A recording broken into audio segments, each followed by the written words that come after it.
გამარჯობა ძვირფასო ტელემაყურებლებო. გამარჯობა გონების დაფა ეთერშია და მას წარმოგიდგენთ გია გიორგაძე და გოგა ჩანადირი. გონების დაფა არის და იქნება ილია თოფურიას გულშემატკივარი, ჩვენ მას უსურვებთ გამოჯანმრთელებას, სწრაფს, დასვენებას და წარმატებების გაგრძელებას. ილია აუცილებლად დაბრუნდება უკვე ახალი წარმატებებით და ჩვენ დიდი ასე ვთქვათ მოლოდინებით, ველოდებით ამ ამბავსაც. რაც შეეხება გოგა დღევანდელ გადაცემას, რა თქმა უნდა ჩვენ ვისაუბრებთ სიახლეებზე. გვეყოლება ორი ძალიან საინტერესო სტუმარი. პირველი ქართული ქალთა ჭადრაკის ნაკრების ერთ-ერთი ლიდერი მერი არაბიძე და მეორე სპორტული ჟურნალისტთა ასოციაციის პრეზიდენტი გიგა გვენცაძე. ამავე დროს ჩვენი ესე ვთქვათ მიმოხილველი უკვე რო ვთქვათ ნიკა კაჭარავა გაარჩევს ძალიან საინტერესო პარტიას და გვექნება ამოხსნების კონკურსი. ჩვენ ასევე შევეხებით უკვე საჭადრაკო ოლიმპიადას, სადაც აღნიშნავთ თუ როგორ ტრიუმფით დაბრუნდნენ ქართული ქალი მოჭადრაკეები ოქროს მედლებით ოლიმპიადის. გონების დაფის დღევანდელი სტუმარი არის მსოფლიოს ორგზის ჩემპიონი გუნდურ ჩათვლაში, ევროპის ინდივიდუალური ჩემპიონატის გამარჯვებული, საქართველოს ქალთა ნაკრების ერთ-ერთი ლიდერი მერი არაბიძე, რომელმაც ეხლა მსოფლიოს თასის საგზური მოიპოვა ევროპის ჩემპიონატში. თან საათ ბათუმში. ბათუმში, კი, ბათუმში. მერი გამარჯობა, გვიხარია რომ ჩვენთან ხარ. მეც მიხარია რომ თქვენი გადაცემის სტუმარი. მე ესეთი პირდაპირ გადმოვალ შეტევაზე, ხო? ჭადრაკში. პირველ რიგში კიდევ ერთხელ გილოცავთ მსოფლიო თასის საგზურის მოპოვებას, მაგრამ მაქვს ესეთი შეკითხვა. როდესაც შენ დაამარცხე იმ პერიოდში ევროპის ჩემპიონატის ლიდერი და როგორც მე გაიგო ევროპის ჩემპიონი პრინციპულ ბრძოლაში და გალიდერდი, მე უკვე მეგონა რომ ევროპის ჩემპიონი თუ არა ერთ-ერთი მედალი ჩვენი იქნებოდა. რა მოხდა იმ შემდეგ ორ ტურში? ამაზე რომ მოგვიყვე. ხო, საინტერესო ტურნირი გამოვიდა, ჯერ იმით რომ პირველი პარტია ყაიმით დავიწყე. თითქოს ფავორიტი ვიყავი და უნდა მომეგო, მაგრამ ხო ეს დაწყება ყოველთვის სტარტი ცოტა რთულია და ხშირად მემართება ხოლმე ეგრე რომ პირველ პარტიას ვერ ვიგებ. აი ყაიმი შეიძლება გავაკეთო. სხვათა შორის ევროპის ჩემპიონი როდესაც გავხდი 2023-ში. მაშინაც ყაიმით დავიწყე პირველი პარტია.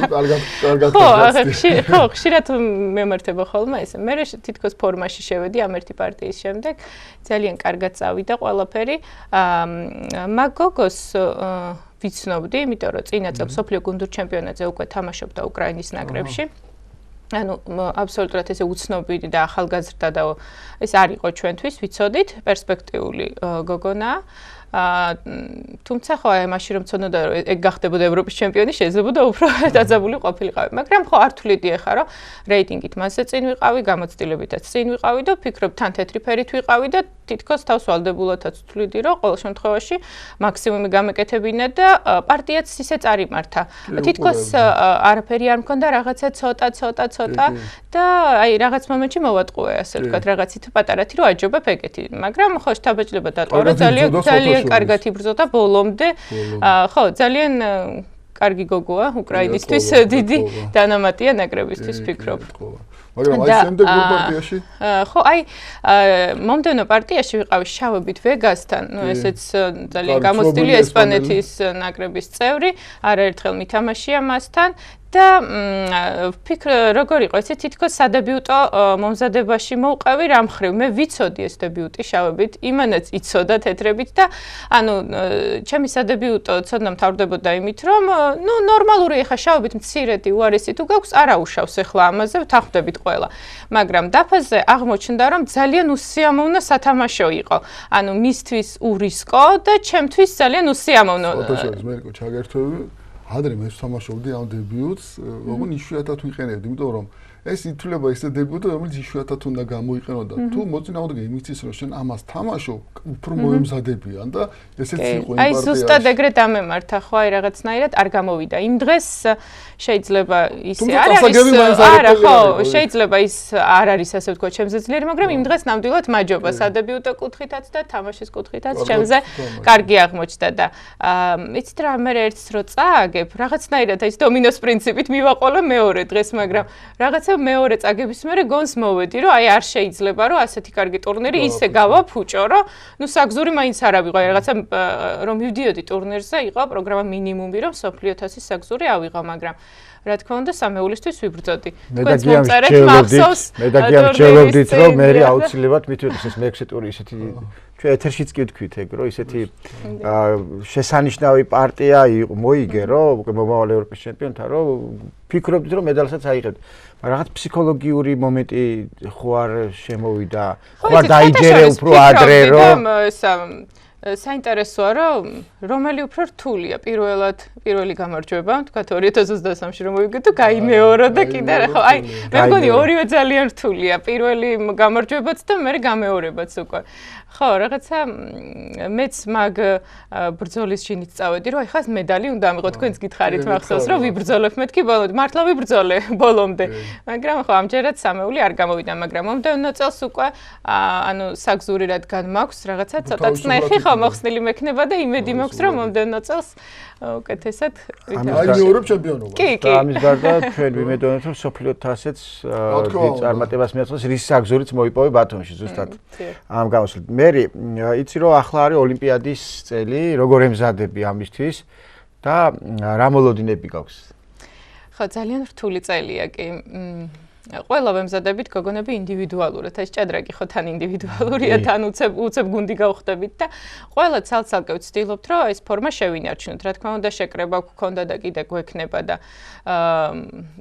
ერთადაც მოვემზადებით, მაგრამ მნიშვნელოვანია, რომ ჩვენი სახლში ვიმუშაოთ კარგად, ტურნირებზე ვიაროთ, გამოცდილება კიდე შევმადოთ, პრაქტიკა გქონდეს. ხო, დებიუტებშიც აი ახლა ამ ტურნირმაც ხო გამოაჩინა ჩემ შემთხვევაში რა პრობლემები იყო და ვცდილობ რომ ოლიმპიადამდე აი ეს პრობლემები აღმოფხვრა სახლში, იმიტომ რომ ტურნირის დროს უფრო რთულია. აი წარმოიდგინეთ ჩვენ გვიჭერს ყველაზე მეტად რომ ტურის წინ ვემზადებით, ანუ ესეთი რეჟიმი გვაქვს, რომ დილით იღვიძებ, საუზმობ, ნახულობ, ვისხდები და მერე იწყებ სადებიუტო მომზადებას, რომელიც სადღაც 2 საათი გრძელდება. მერე მიდიხარ პარტიაზე და სადღაც 5-6 საათი თამაშობ და პარტიიდან დაბრუნებული რომ იგებ, ვისხდები, ისე ვიწყებ ახალ. ანუ გამოდის რომ დღეში საინტერესო არის, გოგა, ხოლმე მოჭადრაკის განრიგი არის, ძალიან რთული. არ არის მხოლოდ პარტია, ხო. მახსენდება ლაშა ჭანჭყავას ინტერვიუ და სწორედ ეს ფრაგმენტი საათობით როგორ ჭრტელი მოჭადრაკესთან რომ და რაც უფრო კარგად ვიქნებით მომზადებული ტურნირამდე სადებიუტო კუთხით სახლში, მით უფრო ნაკლები გამეორება დაგჭირდება, ასე ვთქვათ, პარტიის წინ, რაც ენერგიას შეგვინარჩუნებს პარტიის ბოლოსკენ. მე დროსაც მოგცემ და ამოსასუნთქად თუ შეიძლება ასე. და რახან მომზადებაზე ვსაუბრობ და პრაქტიკაზე ვითხარი, ვინ არის თავარი მწვრთნელი, რა ტურნირებში აპირებ მანამდე მონაწილეობას, პრაქტიკა რომ შეინარჩუნო ეს ძალა, ხო? ეს ძალიან მნიშვნელოვანი არის და სოფლიო თასის წელს არის, ხო? არა, მომდევნო წელს. მომდევნო წელს არის. როგორ გაქვს მაგისათვის? კი ბატონო, სოფლიო თასისთვის ჯერ არ ვფიქრობ, ეხლა სხვა ტურნირები გვაქვს. წინ სერგეი მოვსესიანი არის ჩვენი მთავარი მწვრთნელი, უკვე გვეხმარება 2 წელია, ძალიან კარგი პიროვნება, ყველანაირად გვერდში გვიდგას. აი ახლაც კი ბატონო, აი ახლაც ბათუმში მეც მეხმარებოდა პირადად და გოგონებსაც ეხმარებოდა. ყველას თავისი განრიგი აქვს, ზოგი უცხოეთში მიდის, ზოგი ან ყველა ტურნირს ინდივიდუალურად გეგმავს. მე პირადად გადავწყვიტე, რომ სადღაც თუ არ ვცდები 9 წლის უკან ვითამაშე ფოთის საერთაშორისო ტურნირზე ნანა ალექსანდრიას თასზე და გადავწყვიტე, რომ წელს მან ვითამაშო და ერთ-ერთი საუკეთესო ოპენ ტურნირია ვფიქრობ საქართველოში და რეგიონშიც ზოგადად. და ასე რომ ვიფიქრე, რატომაც არა, მოდი წელს ვითამაშებ ფოთის ტურნირზე და მოკლედ ხო, ფოთმა სხვა ოლიმპიადამდე ეგ იქნება ჩემი წინა ტურნირი. ხო, ფოთს მეც გულშემატკივრობ და კარგი ტრადიცია ჩამოყალიბდა ფოთში და კი, კარგი, მე ახლა სოციოლოგიაში ვყურებდი, რომ თითქმის ყველა ძლიერი ქართველი მოჭადრაკე თამაშობს, ხო?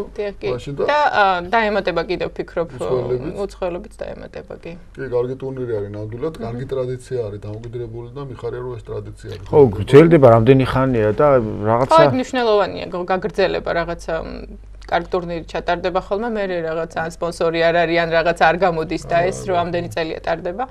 ძალიან კარგი და მისასალმე. მე ძალიან დიდი მადლობა რომ იყავ ჩვენ გადაცემის სტუმარი. მე მინდა გისურვო ბევრი ოქროს медали, ასევე წარმატებული გამოსვლა როგორც ოლიმპიადაზე, ასევე სოფლიო თასზე და მე და გია დიდი სიხარული და სიამოვნებით მოგიწევთ ეთერში ყოველი წარმატების შემდეგ. პირობას ჩამოვართვათ ეხლავე, ხო? რომ ყოველი გამარჯვების შემდეგ უნდა მოვიდეთ ჩვენთან პირველ რიგში. დიდი სიამოვნებით მოვალ და გესტურებით და გაგიზიარებთ ემოციებს. სოჟოლის მე მახსოვს პატარა რო იყო სულ. ხო არა. სულ პატარა გოგონა იყო, მაგიდასაც ვერ ვწდებოდა კარგად. კი, მგონი 7 წლის ვიყავი, რომ გაგიცანდით პირველად. მას შემდეგ მოდის ბავშვებში ყველა ტურნირს იგებდა. ევროპა მსოფლიო მნიშვნელობა არ იყო, რომ მიდიოდა ვიცოდით, რომ გამარჯვებული. მეორე ადგილზე რომ გავიდოდი მსაყვადურო. იმდენად იყვნა პირველ ადგილზე. ტიროდი კიდე, ხო? უკმაყოფილო ვიყავი. დიდი მადლობა მერი მოსტუმრობისათვის, გისურვებთ წარმატებებს და თქვენი ცით ოლიმპიადაზე მოინდომეთ, იმეცადინეთ, რომ ოლიმპიადაზე ვასახელოთ. ჩვენ ვიბრძოლებთ ყველანაირად ბოლომდე და ვნახოთ რა გამოვა. კონკურენცია დიდია და რა თქმა უნდა. ნახოთ. გონების დაფის დღევანდელი გადაცემის სტუმარი იყო მართლაც როგორც აღნიშნე ქალთა ჭადრაკის საქართველოს ნაკრების ერთ-ერთი ლიდერი მერი არაბიძე. წარმატებები მერს. წარმატებები მერს. რა თქმა უნდა, გონების დაფა უსურვებს წარმატებებს ჩვენ მერი არაბიძეს და ეხლა სიახლეებზე მოგიყვებით.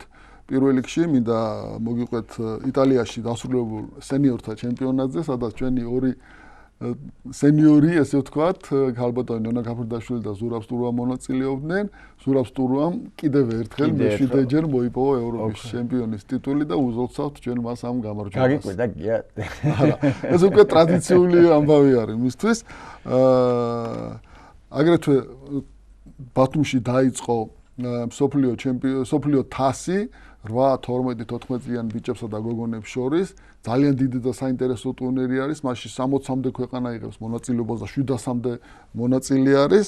მე ვფიქრობ, რომ ქართველები ვინ არიან ისინი ხო არა? ქართველები ძალიან ბევრი არიან, გოგო, მაგათ ვერ ჩამოვთვლით ახლა. მე უბრალოდ მინდა ყველას წარმატება, რადგანაც საქართველოში ტარდება, გვაქვს ამის ფუფუნება, რომ ბევრი ქართველი ვათამაშოთ და ამას ვიყენებთ კიდევ ჩვენ და მე მინდა ყველას წარმატება უსურვო.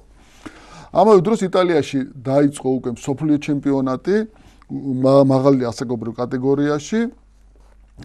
იტალიის ქალაქი მონტესინუალოს მასპინძლოსმოს და აქ წავიგითხა უკვე ჩვენს მონაწილეებს. საუკეთესო მონაწილეზე შემადგენლობა გავაგზავნეთ ანდრია კვირიაშვილი, ნიკოლოზ შამათავა, მარიამ ცეცხლაძე, ანასტასია კირთაძე, გაბრიელ გაბადაძე, კესარია მგელაძე, ლულუ დიასამიძე, თია რუსიტაშვილი, მარიამ კალანდაძე, მარიამ გიორგაძე და მე ვფიქრობ, რომ წარმატებები უსურვოთ ჩვენს ბავშვებს. აუცილებლად მან ყველაზე მაღალი რეიტინგი მაინც ანდრიას აქვს, რომელიც უკვე კი ბატონო. ასე ვთქვათ, შესაძლოა მედალსაც კი ასე ვთქვათ აეთამაშოს თუ შეიძლება ასე ითქვას, ხო?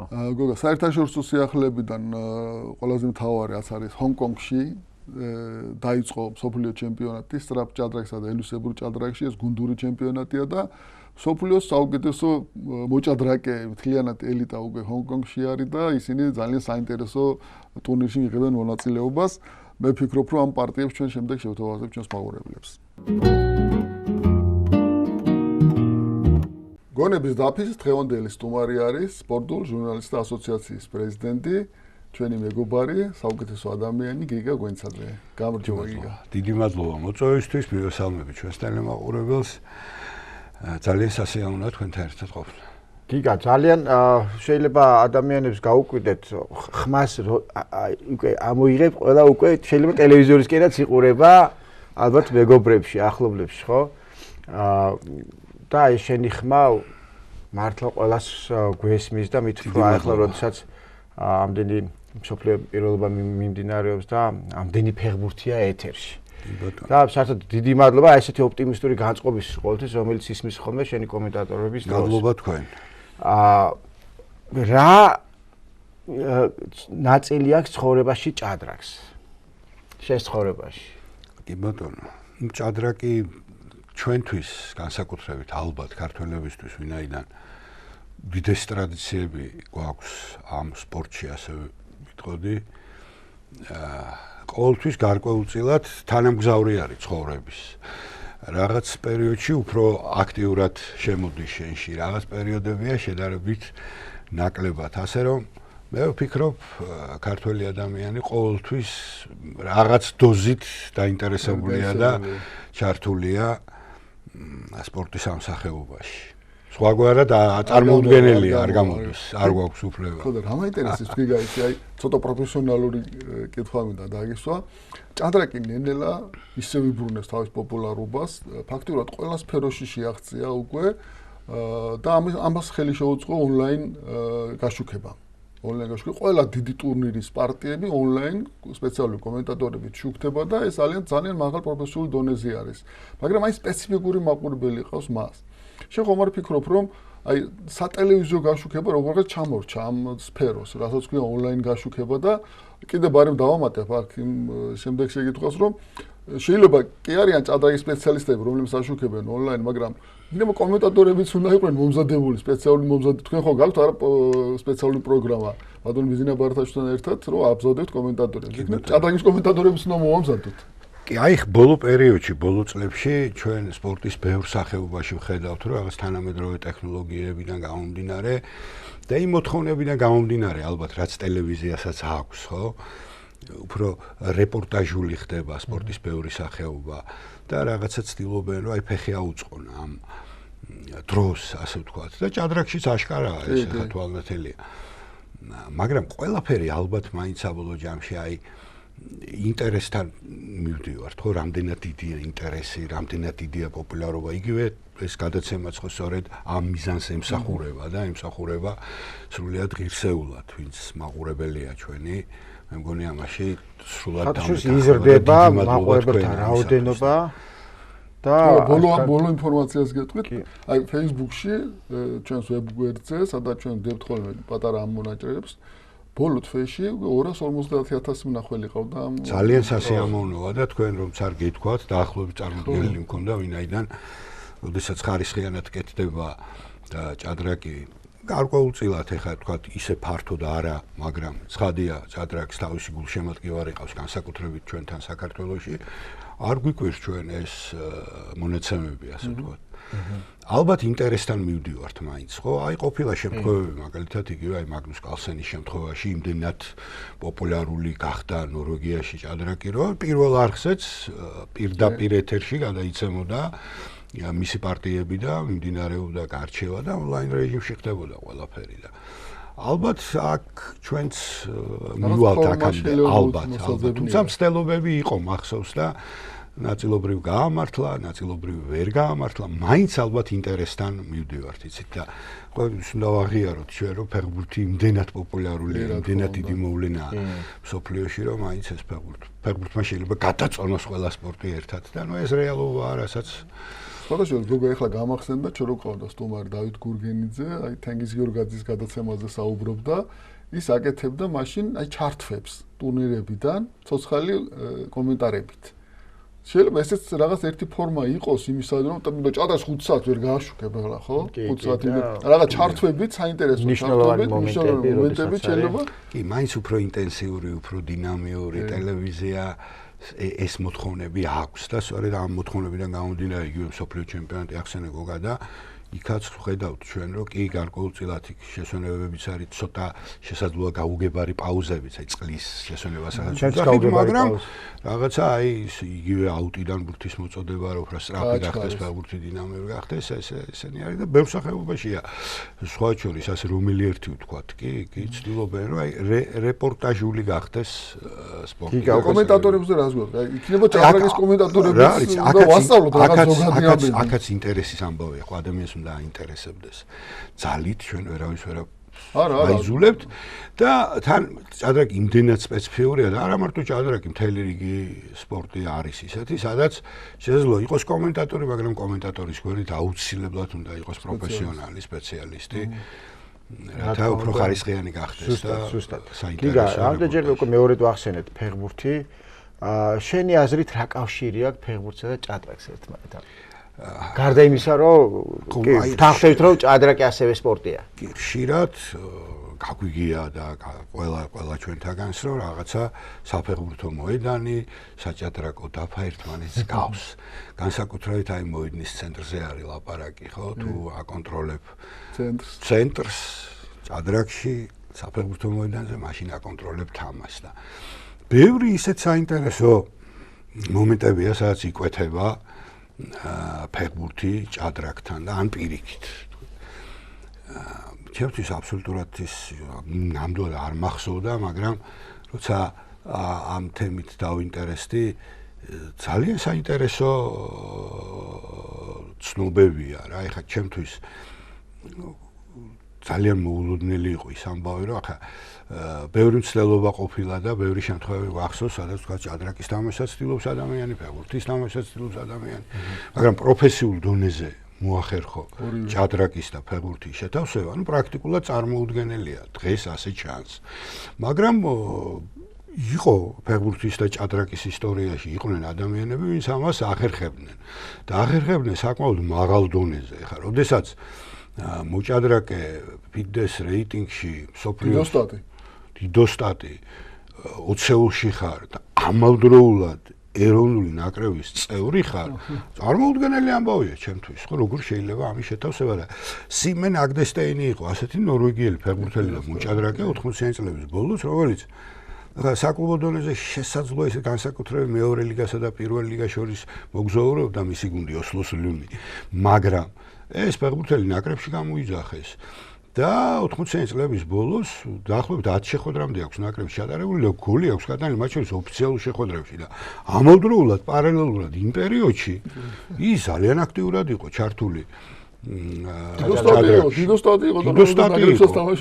დიდოსტატი იყო და საინტერესო ის არის მოგონებები ისეთ დილემის წინაშე ვიყავიო ტილბურგის საერთაშორისო ტურნირზე წავსულიყავი უაღრესად პრესტიჟული საჭადრაკო ტურნირი თუ ნაკრების შეკრებაზე ყოფილიყავით ან მაგნუს კალსენის ერთ-ერთი პირველი მწვრთნელია მისი ძმა შემდეგ მენეჯერი იყო კალსენის და სერიოზული ფეხბურთელი იყო და სერიოზული მოჭადრაკე იყო და არის ხო ნორვეგიის ჩემპიონი მრავალგზის ასეთი ყავდა მაჩაიძე გიასგან ვიცი და მაჩაიძე ჩვენი სახელს ოსტატოვის კანდიდატი იყო მაჩაიძეს უძახოდით ჩვენ მანუჩარ მაჩაიძეზეა საუბარი უძახოდით რომ ის არის ყველაზე ძლიერი ფეხბურთელი მოჭადრაკეებში და ყველაზე ძლიერი მოჭადრაკე ფეხბურთელებში და ის გამოდიოდა ტურნირებზე თამაშობდა სწორედ მაგნუსი ახსენეთ თქვენ კალსენი და მას უყურს აი ძალიან უყვარს ფეხბურთი, რეალ მადრიდის ფანია, ბურთით შეიყვანა ერთხელ თამაშის დროს და თბილისში როცა სტუმრობდა 2017 წელს სოფლიო თასზე,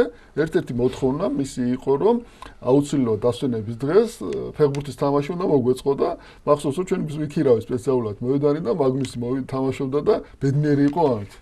ძალიან უყვარს ფეხბურთი. და უყვარს ერთი არის და თან უაღრესად გათვითცნობიერებული. ეხლა ფენტეზის ინგლისის პრემიერ ლიგის ფენტეზი აქვს მოგებული. პირველი ადგილი დაიკავა და ეხა ინგლისის პრემიერ ლიგის მილიონობით ადამიანი თამაშობს და აქ გავიდა პირველად ის რამდენად ყველა ნიუანსი მისთვის არის ცნობილი. საოცარი ამბავია ეხა. საერთაშორისო გვარდიოლას უხსნი და ცენტრის სტრატეგიას ხო? სტრატეგიას და იდეას და გვარდიოლა ხელები აკეთია. არა, მარტო ფეხბურთის რომ არ ვისაუბროთ, ხო? აი ჩოგბურთელები მაგალითად ჯოკოვიჩი, ალკარასი, ბეკერი, აი ყველა დიდი მოყვარული იყო ჭადრაკის თამაშის, ამიტომ მარტო ფეხბურთის რომ არ ვისაუბროთ, მე ვფიქრობ, რომ ჭადრაკი ისეთი სპორტი, რომელიც ყველა სპორტს ჭირდება, მე ესე ვფიქრობ.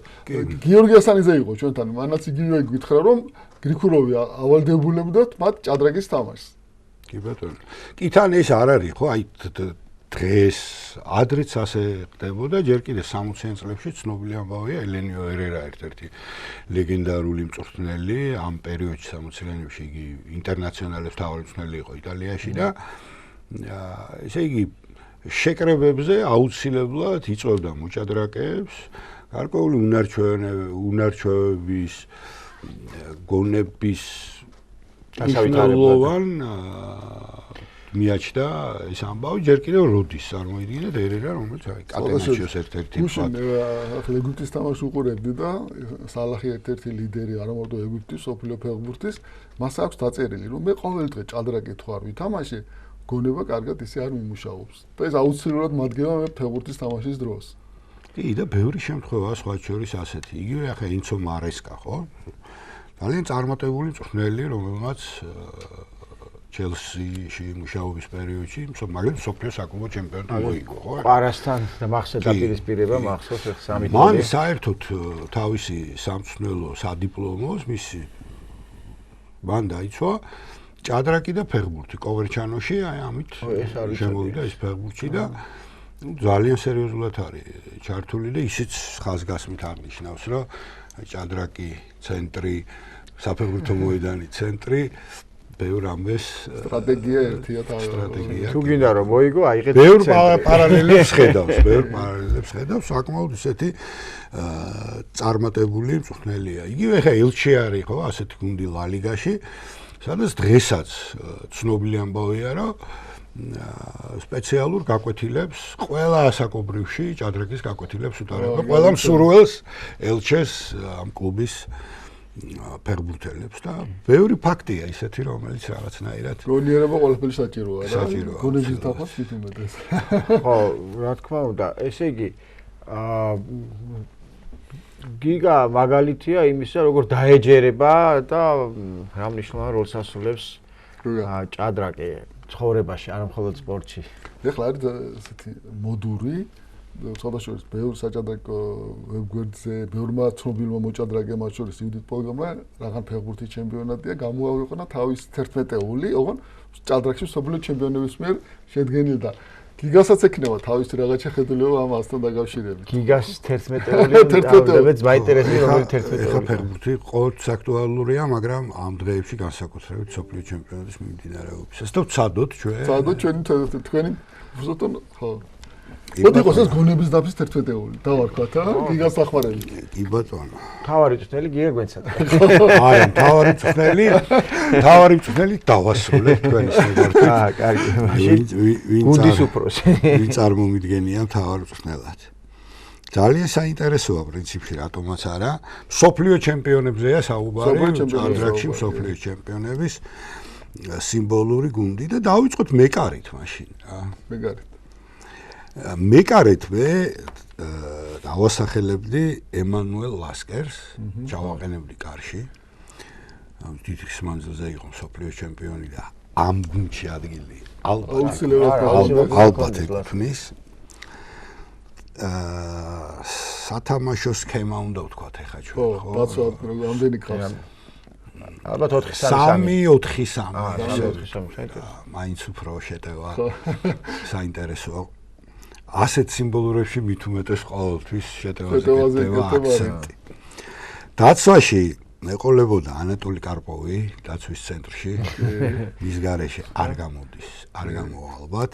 ვამბობდი ჩვენ რომ კარპოვი ისე გადიოდა წლები თითო ორ პარტიას აგებდა. წლის განმავლობაში წარმოგიდგენია და სულ აქტიურად თამაშობდა. ამიტომ დაცვაში ადგილი არადერებულია. არადერებული კონდეს მოდით კარპოვს. მის გვერდით ანანდი და ტიგრან პეტროსიანი იყოს. ტიგრან პეტროსიანი იყო ძალიან დიდი დამცველი და ნუ ანანდი იყო ამიტომაც იყოს დაცვაში მოდით. კი ბატონო.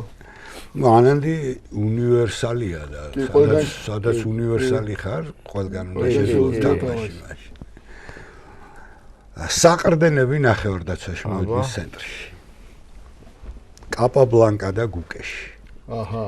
გადასარევია. ხო, მე შეიძლება არც ერთი არ გამხსენებოდა, ახლა ესეთ როცა ამ სიას შევაკეთე. კარგია, ნახე. გამოცდილება და ახალგაზრდა. საყრდენად ეს ორი ადამიანი წარმომიდგენია. და ეხლა ნახევარდაცვაში ცოტა კრეატივი გვჭირდება და ცოტა კომბინაციები და კრეატივში ტალი ალბათ. ნუ ტალი შეტევაში შეიძლებოდა. მაგნაირი ფანტაზი. შემტევი ნახევარცელი. შემტევი ნახევარცელი და კრამნიკი. უი კრამნიკი. კომბინაციური. და ეხლა ნუ თავარი ალბათ ის სამეული ადვილი გამოსაცნობია ყველაზე, მე ჩემი აზრით. ფიშერი, კასპაროვი, კარლსენი. ეგ არის? ცენტრი რომელია, ცენტრში რომელია? მე წარმომიდგენია კალსაი როგორ იცით, ორი ცენტრ ფორვარდი, ფიშერი და კასპაროვი. და მათ უკან კალსენი. აჰა. სამი ყველაზე დიდი ალბათ ჩემთვის პირადად. აი კვარას ვიშიადარი. მარცხნა გარემარი. მოდი კასპაროვში. კასპაროვში. გადასარევია. კარგი. თან ენერგია, თან ტექნიკა, თან ბრძოლის უნარიანობა ეს კი სადღაც კასპაროვს. ხო, მეც ალბათ პრინციპში მოფიქრებული. წვრთნელი არის ჩემთვის უალტერნატივოდ ნონა გაფრინდა. აჰა, გადასარევია. ქალბატონი სელექციონერი წვრთნელიც ყველაფერი. ქალბატონონაზე მოჭადრაკეზე რა უნდა ვთქვა, მე უხერხული იქნება, მაგრამ სხვადასხვა გვახსოვს. როგორც ქალბატონონას უყვარს და ესმის ფეხბურთი, ეს არის ძალიან დიდი იშვიათობა. ყველაზე მაგარი ამ გუნდში მწვრთნელია. თავარი სტრატეგიის განსაზღვრელი, კი ბატონო. ხო, სხვათა შორის, ხო, მე ნონასთან მისაუბრებ. ხომ არ იქნება წინააღმდეგი რომ გონების დაფის გუნდი იყოს ეს. როგორც თქვენ ბრძანებთ, პატივი იქნება ჩემთვის დიდი მადლობა. იმიტომ რომ ჩვენ გვაქვს გამოგზავნილი სათავეში ჩვენი სტუმრების თხოვე და ყველამ გამოგვიგზავნა თავიანთი შემოადგენლობები. ერთი რომელიმე გაგვაცანი. რა ვიცი, აი მოდი ფოტოშოთს გიორგი კეკელიძემ გამოაგზავნა, გიამ გუღულიან გამოაგზავნა. მოდი, მაგრამ გაგაც პოლგარის ის არის, მაგრამ მოდი, ჩვენი ახალგაზრდა დიდოსტატის, იუდიტის, ხო, ჩვენი ახალგაზრდა დიდოსტატის ნიკოლოს კაჭარავას ის იქნება თან უწერია ეს ფორმაცია 3-4 ფეხბურთელიც ყავს შორის ნაკრებში. ეს საქართველოს ნაკრებში, მოჭადრაკეთა ნაკრებში არის ფეხბურთელი. ნახე, როგორ ემთხვევა, მე მგონი ემთხვევა, ნახე, ნიკა კაჭარავა ფორმაცია 3-4-3, მეკარე ლასკერი, ცველები კრამნიგი, პეტროსიანი, კარპოვი, როგორ ემთხვევა, ნახე. ნახევარდაცვა კალსენი, ოღონდ კალსენი ნახევარდაცვაში ყავს, კალსენი, სტეინიცი, კაბობლანკა და ანანდი, კი ბატონო. და მარცხენა შევდები ალიოხინი, ფიშერი და ტალი. ხო, ნუ რაღაცები დაემთხვა, ხო, განსაკუთრებით სტეინიცი ალიოხინში შევწდით, ავწდით. არა, ბევრი დაემთხვა და ხო, მაგრამ აი მე გიგას სამეული უფრო მომეწონა თავდასხმაში შეტყობაში, აი ეს. კი, ფანტასტიკური. ძალიან. გიგა, ძალიან დიდი მადლობა, რა კარგია რომ აი დიდი მადლობა თქვენ და ცოტა აი ამ პოზიციების შერჩევაც კი ჩანს როგორ ერკვევი ჭადრაკში და ძალიან დიდი მადლობა რომ ჩვენი გადაცემის გულშემატკივარი ხარ, მეგობარი ხარ, დიდი მადლობა რომ აი ასეთ ამდენ რამეს აკეთებ სპორტის პოპულარიზებისაც არა მხოლოდ ფეხბურთის ზოგადად და მაყურებელს კიდევ მადლობა თქვენ სტუმრობისათვის და შევახსენოთ მაყურებელსო ჩვენი სტუმარი იყო სპორტული ჟურნალისტთა ასოციაციის პრეზიდენტი ბატონი გიგა გვენცაძე. წარმატებები. მადლობა ასევე. წარმატებები. ეხლა კი ჩვენს გადაცემაში არის რუბრიკა პარტიის დრო და ჩვენი ახალგაზრდა დიდოსტატი ნიკა კაჭარავა გაარჩევს თვითონ შეარჩია ეს პარტია, ძალიან საინტერესო ტალის სტილში ნათამაშები პარტიაა და მე ვფიქრობ ჩვენი მაყურებელი ძალიან დიდ სიამოვნებას მიიღებენ მის ყურებაში. ვის ნათამაშები პარტია? ნიკამ შემოგთავაზა 13 წლის ახალგაზრდა სერგეი სკოლნიკის და ძალიან გამოცდილი დიდოსტატის დუბოვის პარტია. თეთრება შეწურების კორიანტელი დააყენეს და როგორც ვიტყვიან და პარტია მუდმივ ქიში დასრულდა.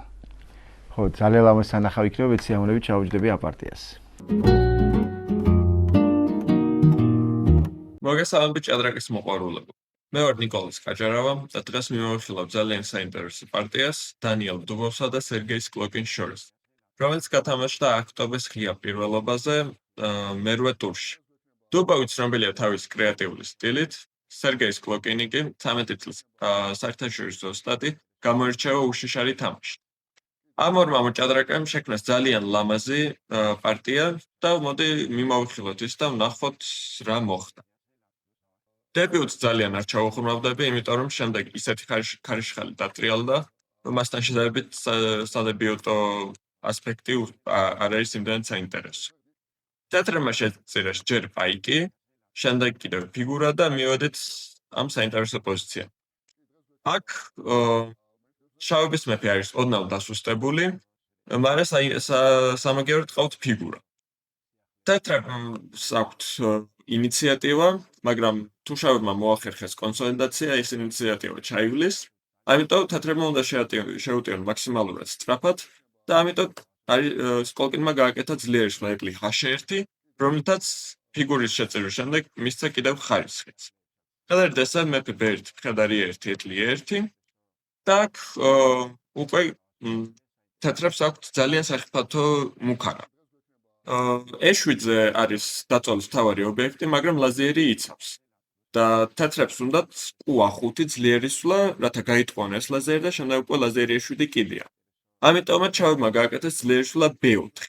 იდეა მდგომარეობს იმაში, რომ ყუბ4-ის მერე შავები მოვლა ეტლი B5 და კონტროლის ქვეშ აყავთ A5 უჩრე და ცალხანში გაიმარჯვებენ კიდეც. B4-ის შემდეგ თეთრებმა გააკეთეს ძალიან საინტერესო სვლა G6 და მივედით პარტიის კულმინაციამ. ახლა შავები H-ს ვერ კლავენ ყუჟ5 ძლიერი სვლის გამო და ყუჟ5-ზე უკვე კიდია ლაზერი F, MP7 ლაზერი ერვა.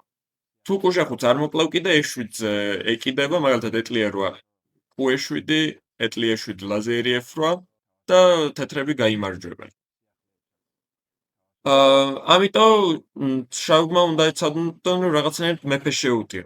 პირდაპირ ბე არ გამოდის, იგივე ყუახუთი სვლის გამო და ლაზერახუთზე უკვე კიდია ლაზერი E7. ამიტომაც ჯერ უნდა გააკეთონ ისეთი სვლა, რომ ბეა მოამზადონ და შემდეგ სვლაზე უნდა მოკლან. ყველაზე ლოგიკური სვლა არის ეტლი B5, რათა A5 უჯრა გააკონტროლონ, მაგრამ როგორც პარტიაში გამოჩნდა, ეს იყო ოდნავ უფრო ნელი სვლა და ეტლი B5-ს, მაგრამ ჩავებს ქონდა ძალიან ძლიერი სვლა QF5. ამის იდეა არის ის, რომ G-ს შემდეგ ჩავეკვლავენ B-ს და QA5-ზე კიდე უკვე QC2 და მეფე C1 AB, მეფე D2 ლაზერი A5 ქიშით ეკიდება და შავები იმარჯვებენ. QA5-ს მაგივრად თეთრებს შეუძლიათ მოვიდნენ QB3, რათა გადაკეტონეს ვერტიკალი და თეთრებს გაუთავისუფლდეს უჯრა A2-ზე. მაგრამ ეს საკმარისი არ არის თამაშის გადასარჩენად, იმიტომ რომ შავებს ეტლი B2 მეფე 1-ს მერე აქვთ უძლიერესი სვლა ეტლი B1. თვითონაც იყენებენ გატყუების იდეას და ეტლი B1 შემდეგ ლაზერი A5-ზე ლაზერი E7 აღარ ეკიდება. თეთრებს აქვთ კიდე შეუძლიათ სადონ მეფე A2, მაგრამ შავები უბრალოდ კლავენ ეტლი E1-ს და მიუხედავად იმისა, რომ თეთრებს ლაზერი რჩებათ, შავების სამი ფიგურა ეტლი და 2 კუ საკმარისია, რომ პარტია ნელა მოგებამდე მიიყვა. ამიტომაც ეს მომენტი იყო ერთადერთი, სადაც შავებს გამარჯვება შეძლოთ QF5-ის შემდეგ. დუბამა გააკეთა საკმაოდ ლოგიკური სვლა ეტლი B5, მაგრამ ოდნავ ნელი იყო და თეთრებმა მოასწრეს QC4-ის და QF5-ზე უკვე B3-ის დაყენება, რის შემდეგაც თეთრი მეფე ასე თუ ისე დაცული არის და შავები ვეღარ უტევენ მას. მიუხედავად იმისა, რომ შავებს ყავთ ხარისხი, თეთრის QC4-ზე არის უძლიერესი, შავის მეფე არის სუსტი და თეთრ ჯრებზე საკმარის თამაშს იღებენ თეთრები იმისათვის, რომ პოზიცია იყოს თანაბარი. და ამ მომენტში მიუხედავად იმისა, რომ ბევრნაირი ყაიმი არსებობს, თეთრმა კიდევ ერთი ეფექტური სვლა გააკეთეს QB4, მისცეს კიდევ ერთი ფიგურა, რომელიც გონი მესამე იყო ამ თამაშში და საბოლოოდ გამოვიდა ეს ძალიან ლამაზი ყაიმი. მუდმივი ქიშია მეფე ვერ გარბის და ლაზერი დასდევს აქეთ-იქით და ყაიმზად ჩათანხმდნენ მოჭადრაკეები. ჩემი ეს ძალიან საინტერესო და ორიგინალური პარტია იყო და ესეთი პარტიები ალამაზებს ჭადრაკს და უფრო საინტერესოს ხდის და მიხარია, რომ ასეთ პარტიებს უყურებთ ხოლმე. მადლობა ყურადღებისთვის. და რა თქმა უნდა, ჩვენ გვაქვს ჩვენი საყვარელი რუბრიკა ჩვენი მაყურებლებისათვის, ეს არის ამოხსნების კონკურსი. ამჯერად ნანა ძაგნიძის ძალიან საინტერესო საფინალო შეტევას შევთავაზებ ჩვენს მაყურებლებს. აი ვიდრე თქვენ ამოხსნით აი ამ ამოცანას, მე შეგახსენებთ უკვე 23 ოლიმპიადას, სადაც ქართველებმა ოქროს მედალი მოიპოვეს და ეს ოლიმპიადა გაიმართა დრეზდენში. აქ ცოტა პირობებით შეიცვალა, უკვე 4 დაფა გამოდის უკვე ოლიმპიადაზე და ქართველები იგებენ, აი შესანიშნავად ღირსეულად იგებენ, მიუხედავად იმისა, ბოლო მატჩამდე იყო დაძაბული და პოლონელები უსწრებდნენ კიდე საქართველოს ნაკრებს, ჩვენმა გოგონებმა, ასე ვთქვათ, მაია ჩიბურდანიძის თამადობით, თუ შეიძლება ასე ითქვას და საუკეთესო ბოლო წლების საუკეთესო ტურნირი იყო მაიას ნამდვილად და აქ კიდევ ერთი მაია იყო, მაია ლომინეიშვილი, ნანა ძაგნიძე, ხუხაშვილმა საოცარი, ასე ვთქვათ, ჟინი გამოავლინა და ლელა ჯავახიშვილი და აი ამ ქალბატონებმა საქართველოს მოუტანეს კიდევ ერთი ოქროს მედალი დამოუკიდებელი ჭადრაკის დამოუკიდებელი საქართველოს ისტორიაში და აი ამაშინ ჭადრაკის ფედერაციის პრეზიდენტი თქვენ იყავით, გია და აი ამ ყველაფერს თქვენი თვალით ხედავთ. თან 2008 წელს ომი ახალი დამთავრებულია და რას ნიშნავდა აი ეს ოქროს მედლები და აი ეს რა პერიპეტიები იყო მაშინ? გოგა პირველ რიგში მოდი ბიჭებსაც ვიტყვი, რომ დავწვიტოთ მათ გული. მე-5 მე-11 ადგილი დაიკავეს ბიჭებმა. ფანტასტიკურად ითამაშეს, მე-5 მე-11 ადგილი დაიკავეს და რაც შეეხება ოლიმპიადის პერიპეტიებს, ძალიან ძლიერი პერიოდი იყო, ომი ახალი დამთავრებულია. ფინანსები საერთოდ არ ქონდა, რომ ოლიმპიადაზე წავსულიყავით, მომზადებაზე არ იყო საუბარი, მაგრამ მოახერხეთ მობილიზება, წავედით ოლიმპიადაზე და აი გავახარეთ მართლაც ქართველი გულშემატკივრები ამ გულისწყობის და ძალიან ცუდი ამბების შემდეგ ოქროს მედალმა აი მოუტანა უსასრულო დიდი სიყვარული და სიხარული ჩვენს გულშემატკივრებს და მართლაც მაია ჩიბურდანიძეს ფანტასტიკური ტურნირი იყო, მან დაამარცხა მოქმედი მსოფლიო ჩემპიონი პრეტენდენტი პირველ დაფაზე და ყველაზე დიდი პერფორმანსი დააგროვა ოლიმპიადის. ხო, საოცარი გამოსვლა ქონდა მაიას და მე კიდევ მე უბრალოდ გოგა ვერ დამავიწყდეს ვიტყვი რომ მე ვიყავი და დრეზდენის საკონცერტო დარბაზში მიმდინარეობდა დახურვა, სადაც 1000-ზე მეტი სტუმარი იყო იქ დადახურვაზე. ლეგენდარული ჟუჟა პოლგარს მიყავდა ეს დახურვის ცერემონიალი და როდესაც მან გამოაცხადა რომ პირველ დაფაზე საუკეთესო პერფორმანსით გაიმარჯვა ლეგენდარულმა მაია ჩებურდანიძემ 10 წუთის განმავლობაში მთელი დარბაზი ფეხზე ამდგარი ტაშტუკა და მაიას. ეს დეტალი მე არ ვიცოდი და ძალიან დიდი მადლობა ამ ამის გახსენებისთვის და წარმოვიდგენია აი მართლაც ომგადატანილი ქართულობისთვის რამხელა სიხარული იყო. ასე მახსენდება იმ პერიოდის სწორედ პეკინის ოლიმპიადის 3 ოქროს მედალით. და კიდევ ერთი რამ მინდა გითხრა ამ ოლიმპიადიდან 11 ტურად გაიმართა. და 4 დაფაზე მიმდინარეობდა მატჩი. რა მისცა ამან ჭადრაკს? რა თქმა უნდა, პირველ რიგში აი შემთხვევითობის გამოირიცხა, იცით, უფრო პროგნოზირებადი გახდა გუნდების თამაში და დათვლის სისტემა შეიცვალა, მოგებაზე ორი ქულა უკვე ეწერებოდა გუნდს და ასე რომ აი ძირითადი პრინციპი ეს იყო. თქვა რომ ნანა ალექსანდრიას დამსახურებაა, რომ ესე შეიცვალა სისტემა, როდესაც ის იყო ქალთა კომისიის თავმჯდომარე, მის წინააღმდება იყო რომ ესე შესულიყო სისტემა. პარი მაქვე ვიტყვი მაყურებელს რომ ძველი სისტემითაც რო დათვლილიყო, იქაც საქართველოს ქალთა ნაკრები გაიმარჯვებდა და მოიპოვებდა ოქროს მედალს. ასეთი იყო ჩვენი გადაცემა გონების დაფა, რომელიც წარმოგიდგინათ გია გიორგაძემ და გოგა ჭანადირმა, გვიყურეთ სილქ უნივერსალზე, სილქ სპორტ 1-ზე და სილქ სპორტ 2-ზე, ასევე ჩვენს YouTube არხზე და დაგებშვიდობებით იმედით რომ უკვე შემდეგშიც საუკეთესო ამბებს გაცნობთ. მომავალ შეხვედრამდე. მომავალ შეხვედრამდე.